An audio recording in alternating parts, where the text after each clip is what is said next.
तर या सगळ्या संदर्भात आपल्या बरोबर चर्चा करण्यासाठी जोडले गेलेले आहेत निवृत्त major general Anil Bam. Anil sir, स्वागत आहे। आजची सगळ्यात मोठी बातमी ती म्हणजेच भारतानं यावेळी भारतीय लष्कराने मोठी कारवाई केलेली आहे, पाकिस्तान रडार सिस्टम उद्ध्वस्त केलेलं आहे, नेमकं काय?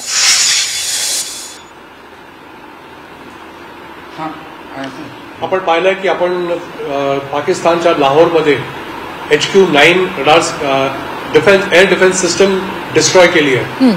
ही एअर डिफेन्स सिस्टम आपण जेव्हा डिस्ट्रॉय करतो, जे त्यांना चायनाने दिली होती, ऑन ग्राउंड केपेबिलिटी कधीच चेक नव्हती झाली आणि आज त्यांचं ते चेक होण्याच्या आधी ते डिस्ट्रॉय झालंय। त्यामुळे आपण पाहतो की त्यांच्या सर्व्हेलन्स ग्रिडमध्ये एक मोठी गॅप आली आहे आणि लाहोर सेंट्रली लोकेटेड एरिया असल्यामुळे तिथून कमांड कंट्रोल आणि ट्रॅकिंग त्यांचं पूर्णपणे ध्वस्त झालं आहे। आपल्याला एक मोठा कॉरिडॉर अवेलेबल आहे।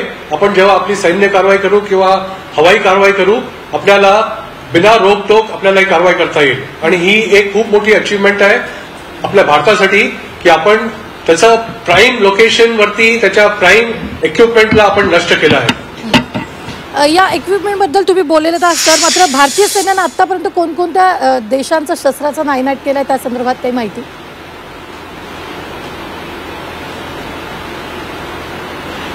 पाकिस्तानचं 81% शस्त्र आणि गोळा हा चायनामधून येतो। आपल्याला माहिती आहे की मेड इन चायनाची काय हालत असते आणि चायनीज इक्विपमेंट जितकं पण आहे, स्पेशली शस्त्र गोळा, ह्यांचा ऍक्च्युअली ऑन ग्राउंड ट्रायल किंवा ऑन ग्राउंड इक्विपमेंट वरती वापर झालेला नाहीये। जितके नाटो कंट्रीज आहे, युरोपियन कंट्रीज आहे, रशियन इक्विपमेंट आहे, आपण पाहतो हे time tested and battle tested आहेत, हे असे नाही आहेत।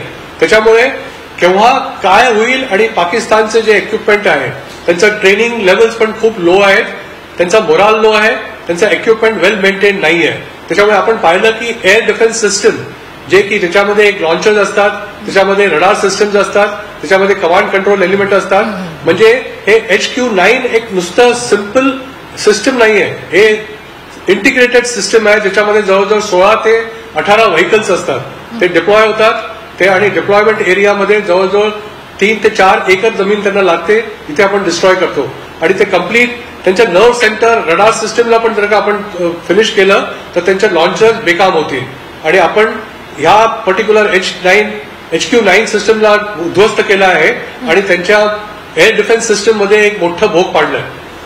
निश्चितच अनिल सर, एक सगळ्यात महत्त्वाचा प्रश्न, काही वेळापूर्वी एक बातमी आलेली होती की पाकिस्ताननं इराणकडून आता मदत मागितलेली, इराणकडून शाहिद 126 ड्रोन त्यांनी मागितले।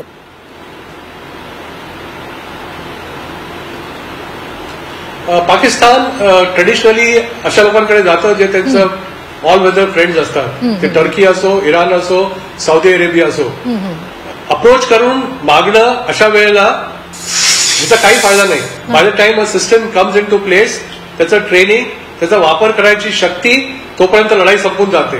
तुमच्याकडे जे अस्त्रशस्त्र आहेत ते तुम्ही वापरलेले असले पाहिजे, तुम्ही ट्रेनिंग केलं असलं पाहिजे आणि आता आंतरराष्ट्रीय लेवलला अशा घडामोडी आहेत की आपण पाहिलंय की प्रत्येक देशाने आपल्याला भारताला पाठिंबा दिला आहे, कारण भारताने असं ध्येय घेऊन पुढे गेले आहेत की तुम्ही आतंकवादी हमला कराल तर आपण आतंकवादी हमल्याचं मुंहतोड आता उत्तर द्यायचं वेळ आली आहे। आपण पाहिलं होतं, भारताने स्टेटमेंट पण दिलं होतं की जितके टार्गेट्स सिलेक्ट केले आहेत ते फोकस्ड होते, मेजर्ड होते आणि नॉन एस्केलेटरी होते। म्हणजे आपल्याला एस्केलेशन वाढवायचं नाहीये, पण जर का तुमची इच्छा असेल तर आपण तुमची इच्छा पूर्ण करू आणि आपण पाहतोय की तीच कारवाई सध्या चालू आहे। निश्चितच सर, आता एक काही सेकंदांपूर्वीच एक महत्वाची बातमी आली होती, ती म्हणजे भारत पाकिस्तान तणावादरम्यान क्वाड सराव सुरू झालेला, म्हणजे ऑस्ट्रेलिया, भारत, जपान, अमेरिकेचा युद्ध सराव, युद्ध परिस्थितीत सगळ्यांना एकत्र राहायचे आणि जलद मदतीसाठी हा सराव करण्यात येतोय।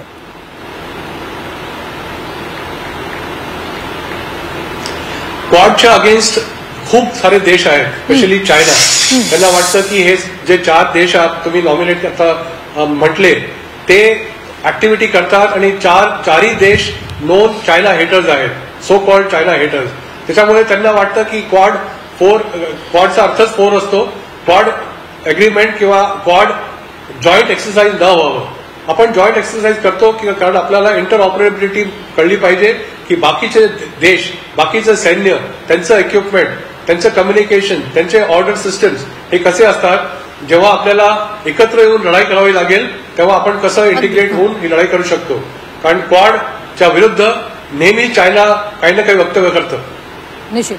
धन्यवाद. निवृत्त major general Anil Bam sir आपल्या बरोबर जोडले गेलेले होते. सर धन्यवाद. एकूणच जर आपण पाहिलं तर या प्रत्येक बातमीचा आता तुम्हाला आढावा झी 24 तास मधून पाहता येणार आहे.